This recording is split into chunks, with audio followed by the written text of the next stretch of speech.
하나님의 말씀 베드로전서 2장 4절에서 5절까지의 말씀입니다. 베드로전서 2장 4절에서 5절, 오늘은 개역개정 말씀으로 보게 되는데요. 우리 다 같이 한번 같이 보도록 하겠습니다. 시작.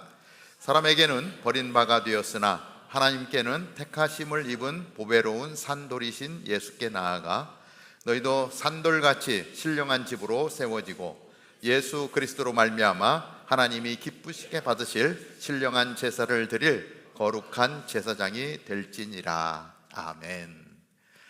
오늘은 우리 백부장 선교사님이십니다. 우리 선교사 명으로 백부장이신데 로마의 백부장 잘 아시죠?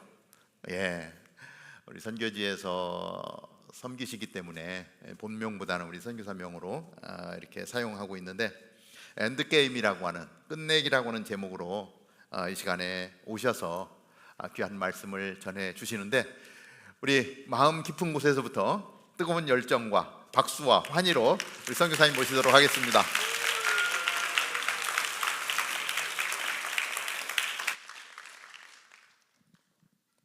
할렐루야. 반갑습니다. 되게 제가 섬기고 있는 호주 교회랑 되게 분위기가 비슷해서 되게 처음에는 되게 긴장을 많이 했거든요. 근데 저는 개인적으로 이제 호주에서 왔고요. 호주에 호주의 커미션 거기 대표를 맡고 있고, 또한 지난 14년 동안 커미션 대표로 일하면서 또한 호주의 히즈 스토리 교회라는 교회에서 선교 목사와 또 청년부 맡고, 그동안에 저희가 집중한 지역은 중동과 북아프리카입니다. 여러분이 좀 낯설 수도 있지만 저는 이제 왜 거기에 꽂혔는지 모르겠지만 어쨌든 중동과 북아프리카에 꽂혀서 요르단의 2개 지역, 그리고 튀르키예의 4개 지역, 3개 지역, 그리고 이집트와 이제 북아프리카의 모로코 2개 지역과 또한 튀니지에 저희의 선교사 한 100여 명을 지난 14년 동안 파송했습니다. 여러분 같은 나이 또의 청년들이 지금 거의 가 있고, 오늘도 이제 첫 번째 시간 너무 생명력이 넘치는 장면이죠. 올해 진짜 다 결혼하시길 축복합니다. 이거 정말 축복해야 됩니다. 왜냐하면 저희 선교사들 중에 싱글들이 6명 있었습니다. 그래서 저희가 6명을 제가 모아놓고 정말 심각하게 한번 얘기를 했습니다. 팩트로 조진다 그러죠. 죄송합니다. 팩트 폭격을 했습니다. 뭐냐면 정말 제가 사랑하는 청년들이거든요. 제가 다 청년 때부터 훈련해서 보낸 청년들, 선교지에서 10년 이상 된 선교사들이에요. 제가 얼마나 애착이 가겠어요. 그런데 결혼을 못했어요. 그래서 제가 진짜 아프지만 팩트를 폭격한 게 뭐냐면, 우리나라 파송 선교사 3만 명이다. 3만 명 중에 중동에 5% 나와 있다. 그럼 몇 명이냐? 1,500명. 그죠? 그 중에 미혼 또 5%다. 그러면은 1,500명 중에 5%면 750명, 75명. 자, 결혼할 수 있겠냐 없겠냐? 못한다. 니들끼리 해라. 니네 안에서 찾아라. 아니면 단기 선교 온 자매나 형제 온다 그러면 무조건 잡아라. 방법이 없다. 무슨 백마탄 왕자 안 나타난다. 공주 없다. 그냥 결혼해라. 결혼하고 싶으면. 그런데 2가정이 갔습니다. 할렐루야. 저에게 축복이 있으면 믿습니다. 오늘 여기 계신 분들 정말 축복입니다. 정말 결혼하십시오. 결혼하셔야 되고요. 가정을 이루시고 자녀를 낳으시고, 마지막 때의 전쟁 가운데 오늘도 말씀드리겠지만 결국 가정입니다.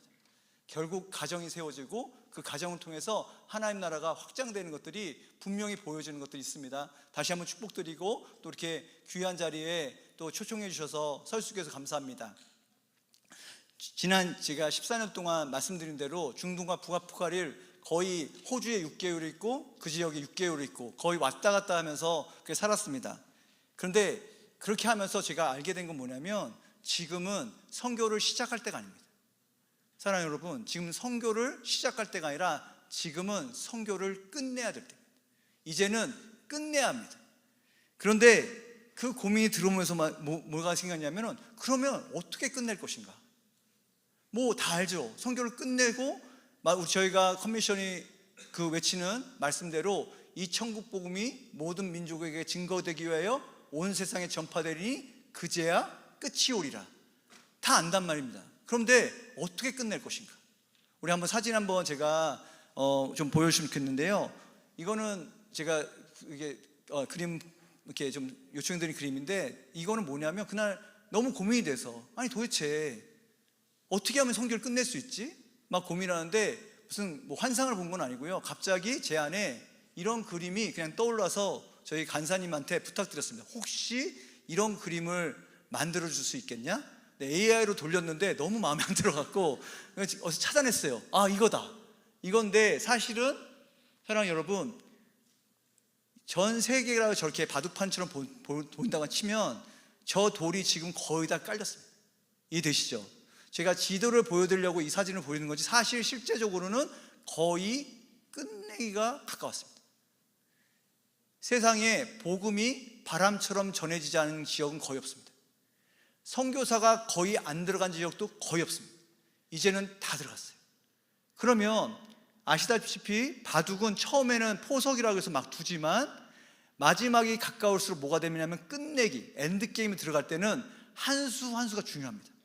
그때부터는 내가 어디에 한 수를 누르냐가 이전에 두었던 여러 수보다 훨씬 더 중요성이 갖게 됩니다. 이런 상황 속에서 기도하면서 보면 볼수록 저한테는 기쁨과 뭔가 희망보다는 계속 절망이 생겼습니다. 왜냐하면 도대체 끝낼 수가 없는 겁니다. 도대체 지금 시대적인 상황과 선교적 상황들을 보면 더 어둡고 더 암울해지고 더 어려워지는 비자 문제와 선교사들의 건강 문제와 막 관계 문제와 막 터져나가는데 끝낼 생각이 아니라 이거는 지키기가 어려운 판인 거예요. 왜 그렇게 됐을까? 정말 이분들 한 분 한 분을 보면 너무 귀한 분들입니다. 아까도 말씀드렸지만 우리 선교사들 갈 때 요르단 같은 경우는요 물이 배급입니다. 여러분들은 여기서 수도꼭지만 틀면 나오지만 물통에 물을 저장해놨다가 물이 떨어지면 다시 물차를 불러서 채워 넣어야 되는, 레바논 같은 경우는 전기가 끊어졌다가 들어오게 되는 이런 무지막지한, 어떻게 보면 우리가 상상할 수 없는 그 환경 속에서 팬데믹 때는 자기들의 언어를 쓰는 사람들은 다 공급 배급받고 있고 국가에서 보조받는데 언어를 모르고 또 사람들이 안 가르쳐줘서 쫄쫄 굶으면서 계란만 먹고 있는 뭐 이런 말도 안 되는 상황들을 다 거치고 나간, 그럼에도 불구하고 그 선교지를 지키고 있는 우리 선교사들에게 있어서 이런 상황들을 이겨낸 선교사들은 반드시 나와야 되는 열매가 있지 않겠습니까?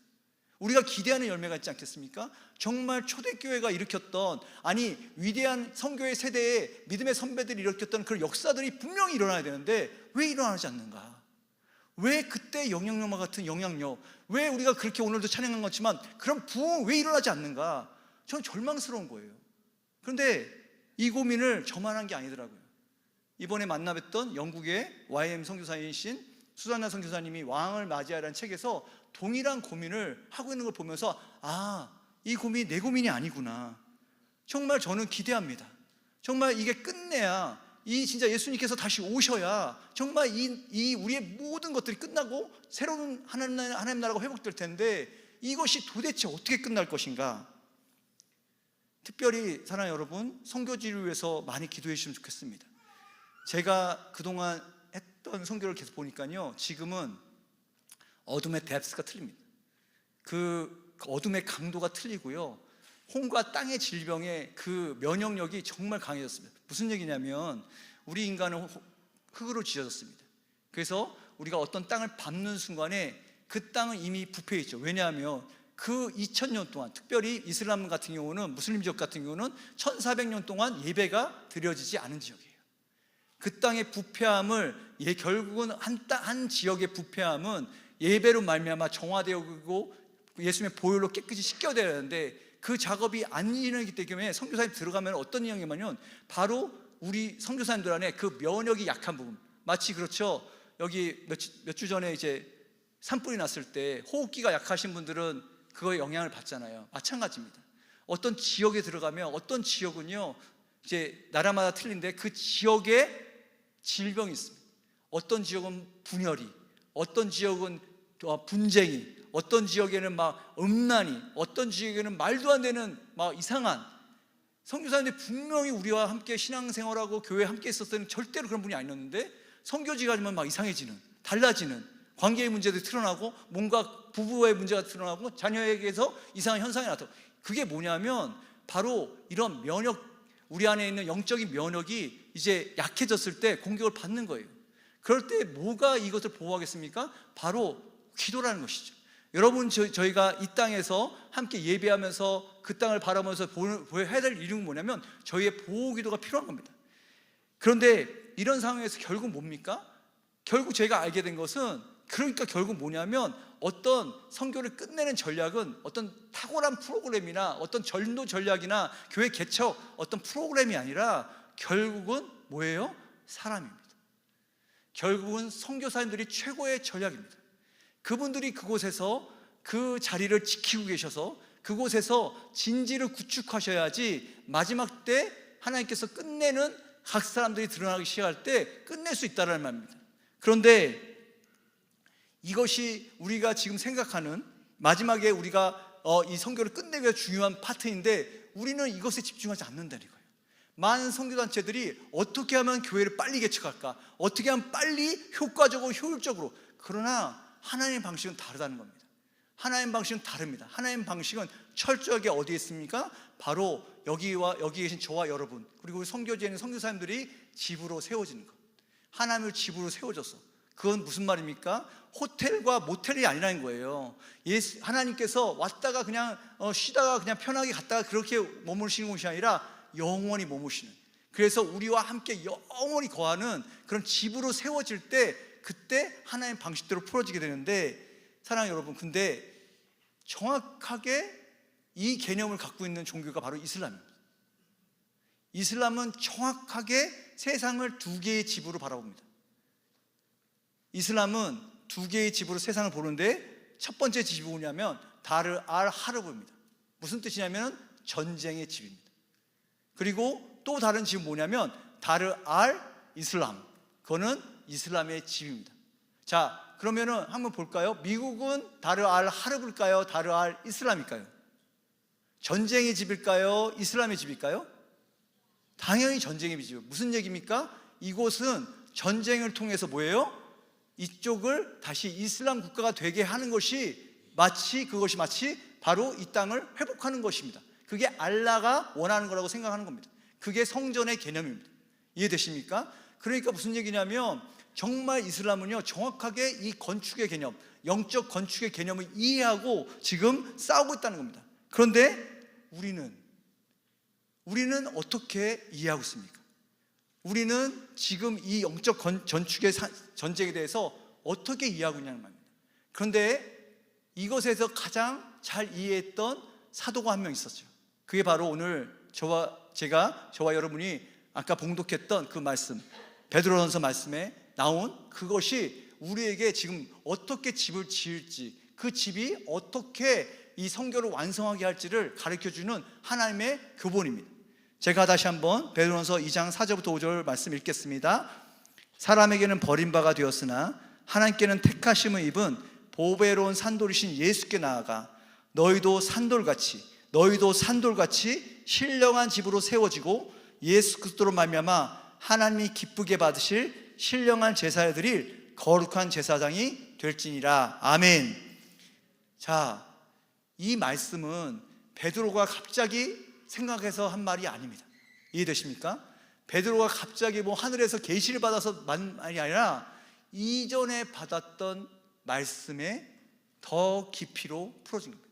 아까 중보기도 하셨던 분이 말씀이 계속해서 한 번만 듣는 것이 아니라 계속 풀어진다는 것이 무슨 얘기냐면 바로 이것입니다. 여러분, 이 시대의 문제는 뭐냐면요, 말씀이 없기 때문이 아닙니다. 가르침이 없기 때문이 아니고요, 티칭과 훈련이 없어서 아닙니다. 만약에 제가 한번 그런 생각 해봤거든요. 제가 만약 지금 받은, 지금까지 제가 읽은, 제가 드린 예배와 제가 읽은 책과 훈련을 다 정말로 그것이 효과가 있었다면 저는 여기 있으면 안 됩니다. 하늘의 구름 위에 앉아 있어야 됩니다. 저를 보면 예수님이 보여야 돼요. 그런데 저의 모습을 보면 오히려 원수의 형상이 뚜렷하지, 제 삶 가운데 예수님의 향기보다는 원수의 그런 모습들이 가득하지, 정말 어떻게 이렇게, 무슨 얘기냐면 우리는 자꾸 뭔가 배우고 뭔가 듣고 뭔가 알고 뭔가 깨달으면 내가 바뀐다고 생각합니다. 그렇지 않습니다. 여러분이 정말 오늘 제 말씀이라서가 아니라 정말 매번 예배와 여러분이 읽은 말씀과 기도 가운데 들은 그것을 계속해서 깊이 들어가야 됩니다. 더 깊이 파셔야 됩니다. 그럴 때 어떤 일이 일어나면 그것이 진짜로 내 삶의 성장의 성장점이 됩니다. 그렇지 않으면 계속해서 우리 뭐를 찾아요? 새로운 것, 새로운 말씀, 또 다른 것, 또 다른 어떤 가르침. 그때는 뭔가 된 것 같습니다. 뭔가 받고 나면 와, 내가 이번에는 뭔가 할 것 같아. 내가 뭔가 새롭게 시작할 것 같아. 오래 못 갑니다. 계속해서 반복되는 사이클. 다시 돌아와서 베드로는 이 말씀을 어디서부터 풀어냈냐면 사실은 예수님이 베드로에게 했던 말씀, 마태복음 16장 16절에서 19절 제가 읽겠습니다. 시몬 베드로가 대답하여 이르되 주는 그리스도시요 살아계신 하나님의 아들이시니이다. 예수께서 대답하여 이르시되 바요나 시몬아 내가 복이 있도다. 이를 내게 알게 하니는 혈육이 아니요 하늘에 계신 내 아버지시니라. 또 내가 내게 이르노니 너는 베드로라. 내가 이 반석 위에 내 교회를 세우리니 음부의 권세가 이기지 못하리라. 내가 천군 열쇠를 내게 주리니 내가 땅에서 무엇이든지 매면 하늘에서도 매일 것이요 내가 땅에서 무엇이든지 풀면 하늘에서도 풀리리라 하시고. 아멘. 정확하게 이 예수님의 말씀을 풀어낸 것이 방금 말했던 베드로 선생의 말씀입니다. 무슨 얘기냐? 결국 교회가 세워진다는 건 뭐냐면요, 우리 안에 제단이 세워지는 겁니다. 제단은 뭐로 필요합니까? 제사가 필요합니다. 그리고 제물이 필요해요. 그렇다면 또 누가 필요합니까? 제사장이 필요합니다. 이것이 하나님의 방식입니다. 여러분의 삶과 인생 가운데 정말 하나님의 뜻이 풀어지기 원하십니까? 그렇다면 여러분 안에 제단이 세워져야 됩니다. 그리고 거룩한 산제사가 드려지고 그것을 드릴 수 있는 왕같은 제사장으로서의 여러분의 권위가 부어지면 그때 뭐가 일어나냐면 여러분 삶 가운데 있는 모든 영역 가운데서의 통치가 풀어질 수 있습니다. 할렐루야. 그겁니다. 이해되십니까? 그게 집이 세워진다는 것이고 예수님 말씀하셨던 반석 위에 교회가 세워진다는 의미예요. 그냥 단순히 우리가 우린 됐어, 우린 교회잖아, 이미 권세가 있어, 풀면 풀려, 그런 게 아니라는 거예요. 사랑하는 여러분, 여러분이 생각하시는 열쇠에 대한 개념이 지금 1세기 때와 지금 저희 때와의 개념이 틀립니다. 우리가 생각하는 열쇠는 이런 거죠. 이런 거 이렇게 손에 들고 다니잖아요. 보통 들고 이렇게 작아서 뭔가 열고 닫는. 그러나 1세기 때의 교회의 이해는 뭐였냐면 이거보다 크긴 하지만 이거보다 훨씬 크죠. 이게 어깨에다가 메고 다니는 거였어요. 이해되세요? 그때 열쇠는 우리같이 맨날 이런 게 열쇠 많이 가시는 분들 많잖아요. 보통 막 10개, 20개 막 갖고 다니는데 그런 게 아니라 이런 열쇠는 귀한 거였고 보통 열쇠는 어깨에 메고 다녔습니다. 그러면 이해가 되십니까?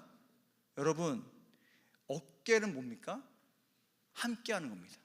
그리고 예수님께서는 이 어깨에 매라고 한 것이 두 가지가 있습니다. 생각나십니까? 뭡니까? 첫 번째 뭡니까? 내 멍에를 지고 배우라. 두 번째 뭡니까? 자기 십자가를 지고 나를 따르라. 결국 무슨 얘기입니까? 이것은 예수님께서 우리에게 말씀하시는 건축의 방식이에요. 하나님 집이 어떻게 세워집니까? 베드로에게 뭐가 주어졌습니까? 지금 천국 열쇠가 주어질 텐데 그건 뭐예요? 이렇게 들고 다니는 것이 아니라 어깨에 매야 되는데, 여러분, 멜 수 있는 그 무게를 지탱할 수 있는 어깨가 되지 못한다면 그 권위가 부어졌을 때 어떻게 될까요? 무너집니다. 많은 하나님의 사람들이 왜 무너집니까? 그 권위가 부어지고 그 능력이 부어지고 그 기름 부으심이 부어질 때 그것을 감당을 못합니다. 왜요? 집이 세워지지 않았으니까. 그리고 그 어깨가 십자가로 예수님과 함께 지는 멍에로 단련되지 않았기 때문에 그 기름 부으심이, 그 능력이, 그 영향력이 부어질 때 뭐예요? 그냥 무너져 버리고 함께 협력하는 어깨가 되는 것이 아니라 혼자 나의 영광을 취하다가 무너져 버린다는 겁니다. 그러나 하나님은 지금 우리에게 요구하신 게 뭐냐면 지금 우리의 어깨가, 우리의 집이 십자가를 통해서 그리고 예수님과 함께 지는 멍에를 통해서 지어지기를 바라십니다. 할렐루야. 그게 하나님의 마음이에요.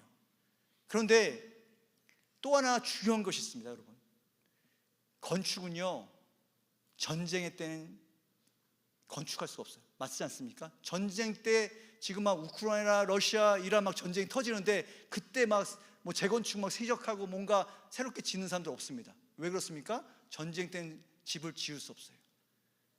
이것이 무슨 얘기냐면 사랑하는 여러분, 여러분들의 기도의 개념이 바뀌셔야 됩니다. 어쩌면 우리의 집들이, 오늘 제가 이 말씀 준비하면서 저를 비롯해서 하나님은 매번 이 예배와 말씀과 기도 가운데 우리의 집을 계속 짓기를 원하세요. 멈췄다면 그 건축이 멈췄다면 다시 짓기를 원하시는데, 문제가 뭐냐면 전쟁이 있다는 겁니다. 전쟁이 있으면 지어지지 못한다는 거예요. 무슨 얘기냐면요, 사랑하는 여러분, 사실 기도는요, 내가 바라는 것을 주님께 아뢰고 그분이 그것을 응답하시는 게 기도가 아닙니다. 다 아시겠지만 다시 한번 설명드릴게요. 기도는요, 하나님의 뜻과 내 뜻이 싸우는 겁니다. 이해되십니까? 하나님의 뜻과 내 뜻이 싸워서, 진짜 싸움은 그거죠. 우리가 밖에 무슨 사탄과 싸우는 거 아니라 실제로 뭐냐면 내가 바라는 것과 하나님이 바라는 것, 내가 원하는 것과 하나님이 원하는 것, 나의 계획과 하나님의 계획이 기도의 자리에다 싸우죠. 하나님, 이 문제 해결해 주세요. 하나님, 이거 내 뜻대로 해주세요. 하지만 왠지 그대로 안 될 것 같은, 사실 그렇지 않습니까? 여기 오래 교회 다니신 분들은 저를 비롯해서 다 그렇지 않습니까? 하나님 앞에서 이렇게 기도하면 안 들어주실 것 같으니까 괜찮습니다. 주님 저는 어떻게 하시는지 저는 따를 준비가 되어 있습니다. 그러나 밑바닥이 뭐예요? 안 되는데, 이거대로 하는데, 이렇게 하면 안 들어주실 것 같으니까 겉으로는 기도하고 있지만 실제 뭐예요? 내 안에는, 예를 들어서 재정 문제, 저도 이민교회에 있으니까 비자 문제, 그리고 청년들이니까 앞으로의 미래에 관한 문제, 내가 좋아하고 내가 바라는 미래와 해결 방안들이 있지 않습니까? 그런데 그게 하나님의 뜻과 싸우는 거죠. 이해되십니까? 하나님이, 나는 플랜 A를 말하고 있는데 계속 하나님은 플랜 B를 말하는 것 같은 거예요. 괴롭죠. 갑자기 내가 생각했던 문제가 터집니다. 뭐예요? 재정의 문제가 터지고, 관계의 문제가 터지고, 건강의 문제가 터지고, 자녀가 있으면 자녀들의 문제가 터지고, 막 부모님들의 문제가 터질 때 가슴이 철렁하죠. 그게 뭐예요? 결국 내가 그것에 지금 레시로 묶여 있다는 겁니다. 오늘 찬양 가운데 뭐예요? 모든 것들을 끊으시고, 사슬을 끊으시는 게 뭐냐면 원수가 우리를 잡아당길 수 있는 끈을 끊어내야 되는 겁니다. 무슨 얘기시냐면, 만약에 사단이, 원수가 나를 재정의 문제로 계속 괴롭히면, 그래 가져가, 건강 문제를 건들면 가져가, 자녀 문제로 가져가, 이래야지 건들 수가 없는 거예요. 결국 무슨 얘기냐면, 내가 기도의 자리 가운데 이 하나님의 의지가 싸우다가 결국 어떤 상황이 되냐면 내 의지가 꺾이는 겁니다. 네, 맞습니다. 저는 이제 항복합니다. 주님 뜻대로 하시옵소서 하는 순간에, 그때 뭐가 열리냐면, 그때 골방이 열립니다. 그때 진짜 기도의 골방이 열립니다. 그 골방을 경험하셔야 됩니다. 그 골방은 뭐냐면요, 그 골방에서 뭐가 이루어지냐면, 그분이 이제 내가 원하는 기도를 들어달라고 하는 그런 기도에서 이제는 잠잠히 하나님이 일하시는 그 공간이 되면서 결국 하나님의 뜻이 내 안에 계시되어지는 그 골방이 열리는 거예요. 그럴 때 건축이 일어납니다. 그분의 일하시는 공간이 마련돼야 그것이 평화고 그것이 평안입니다. 그렇지 않고 계속해서 내가 하나님의 뜻과 하나님의 그 방식과 내 방식이 계속 싸우는 한 절대로 건축이 이루어지지 않습니다. 지금 이 시대에 특별히 우리 사랑하는 우리 다운타운 캠퍼스 성도님들, 형제 자매님들, 이 싸움에서 승리하셔야 됩니다. 여러분 승리하셔야 돼요. 그래서 내 안에 정말 주님, 내 모든 것이 주님의 뜻에 복종합니다, 정말 나는 주님의 것입니다라는 고백이 되는 동시에 그 스틸레스, 너희는 가만히 있어 주가 하나님 됨 알지어다, 그분의 일하심이 드러나는 것을 맛보시게 될 것입니다. 할렐루야.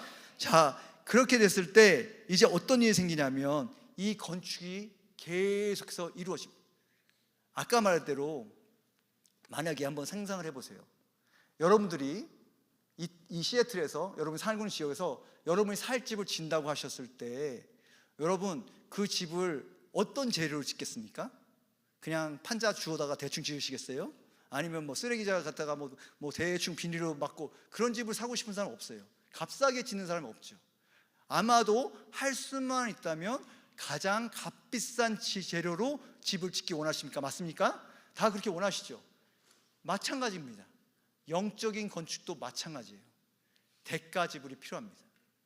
여러분 대가를 지불한 만큼, 그러니까 무슨 말이냐면 사랑하는 여러분 삶을 제가 다 들여볼 수 없습니다.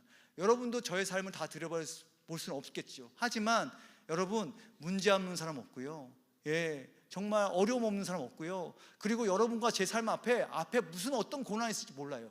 그러나 한 가지 명심하시라는 거예요. 하나님은 선하십니다. 하나님은 완전하시고요, 그분은 그분의 집을 짓는데 아낌없으세요. 절대 포기하지 않으시고, 그분은 우리가 한계를 짓는 거지 그분의 한계는 절대로 없으신 분이에요. 내가 만약에 그분에게 나의 건축을 허락하기만 한다면 그분은 가장 좋은 재료로 가장 완벽하고 가장 영광스러운 집으로 우리를 세울 수 믿습니다. 그럴 때 어떤 일이 생기냐면 마지막에 그 가장 정확한 때에 정확한 곳에 여러분을 두실 겁니다. 마치 아까 바둑에서 이 판을 뒤집을, 완전히 판을 바꿀 그 하나님의 한 수가 되는 여러분을 한 사람 한 사람을 세우실 것이고, 여러분 가정이 되게 하실 것이고, 하나님의 교회가 되게 하실 것을 믿습니다. 그런데 다시 한번 말씀드리지만 누가 이 손에 붙들릴 것인가? 누가 이 건축을 계속할 것인가? 누가 이 골방에 들어가서 내가 원하는 것을 듣기 위한 기도가 아니라 그분이 원하는 것을 듣기 위한 기도를 멈추지 않을 것인가? 우리 예배팀 올라오시고요. 이 전쟁 가운데 지금 우리가 있음을 믿습니다. 사랑하는 여러분, 오늘 마음 가운데 이런 마음이 있었어요. 혹시라도 어떤 문제와 상황 가운데 여러분 건축을 멈추셨다면 오늘 다시 시작할 기회임을 믿습니다. 오늘 하나님 말씀하세요. 멈추지 마라. 여러분들에게 주신 그 문제들, 맞습니다. 너무 어렵죠. 너무 어려워요. 제가 2024년에 제가 이렇게 막 다니잖아요. 거의 집에 뭐 한 달 있고 나가고 한 달 있고 나가요. 근데 나갈 때마다요 계속 터지는 거예요. 작년 2024년 8월에 저희 아내가 암 판정을 받았습니다. 선교지에 있는데 여보, 우리 전화 왔어요. 나 암이래. 당장 돌아가지도 못하죠. 근데 저희 아내가 너무 씩씩하죠. 뭐 수술하면 된대. 그날 저는 밤에 잠을 못 잤습니다. 그리고 또 2개월 후에 저희 아버지가 아침에 산책 나가시다가 뒤로 넘어오셔서 소천하셨어요. 그리고 또 2개월 후에 저희 어머니가 집에서 너무 추운데 계시다가 또 소천하셨어요. 다 제가 성교지에 있을 때입니다. 다 임종 못 받습니다. 내 아내가 아플 때도, 저희 부모님이 소천하실 때도. 사실 그런데요, 그 생각을 지으면서 솔직히 작년 한 해 동안 핸드폰이, 성교회에서 제 핸드폰에 뭐 메시지가 오면 겁나는 거예요. 또 무슨 소식? 여보 쓰면 갑자기 덜컹, 내 가슴이 덜컹하는 거예요. 또 무슨 일이지? 또 무슨 일이 생길 거지? 그런데 올해 들어와서 하나님이 이걸 바꾸셨어요. 나를 바꾸셨어요. 내 안에 평화가 왔습니다. 뭐냐면 그러야 아니하실지라도, 그냥 그 믿음의 선배들이 얘기했던 얘기가 있어요. 그리 아니하실지라도 정말 하나님 선하셔. 저는 저의 동료들, 먼저 소천한 동료들 너무 많습니다. 너무 어떻게 보면 저보다 훨씬 훌륭하고 훨씬 능력 있고 정말 하나님 사람들이었는데 이유를 몰라요. 그러나 결국 제가 이 얘기 드리는 이유는 뭐냐면, 하나님께서 우리에게 원하시는 건 그렇게 두려워서 떨 인생들이 아니라는 겁니다. 우리가 뭔가에 붙잡혀갖고 두려워 떨면서 걱정하면서 한 번 사는 인생을 그렇게 살 인생들이 아니라, 하나님께 붙잡혀서 그분의 집으로 지어져서 이 완전한 하나님 나라를 건설하고 이 판을 바꿀, 원수의 계략 가운데 이 땅을 저 멸망으로 우리를 끌고 가는 이 원수의 계략 앞에서 이 계략을 무효할 그 하나님의 최종 병기로서 우리를 짓고 계신데 왜 멈추시냔 말입니다. 왜 포기하시냔 말입니다. 하나님 포기 안 하시는데. 오늘 다시 한번 여러분, 제가 간절히 부탁드리는 것은, 여러분 앞에 무엇이 놓였는지 죄송해요. 그것을 절대로 제가 간과하거나 얕게 보는 게 아닙니다. 자기의 문제가 크고 너무나 어렵습니다. 하지만 그보다 더 큰 분이 하나님이실 줄 믿으시기 바랍니다. 그리고 그분은 포기하지 않으시는 걸 믿으시기 바랍니다. 그리고 여러분의 하나님의 집이 지어지면 여러분이 그곳 가운데 매일 제사와 그 제단을 지키면 여러분 왕같은 제사장이 되어서 이제는 통치하는 시대로 들어갈 줄 믿습니다. 그러면 그때부터는요 더 이상 세상에 무릎 꿇는 자가 아니라 세상을 다스리게 됩니다. 세상에 끌려가는 자가 아니라 세상을 통치하며 이제는 세상의 그 어둠을 이제 파쇄하며 하나님의 영광을 드러내는 한 분 하면 됩니다. 오늘도 기도하실 때 정말 여러분 내가 혹시라도 멈춰 있다면 이제 그것을 끊어내시기 바라요. 내가 무엇인 문제든 그것에 붙잡혀지기 마시고 더 높은 차원으로 들어가시기를 축복합니다. 함께 기도하겠습니다. 하나님 감사합니다.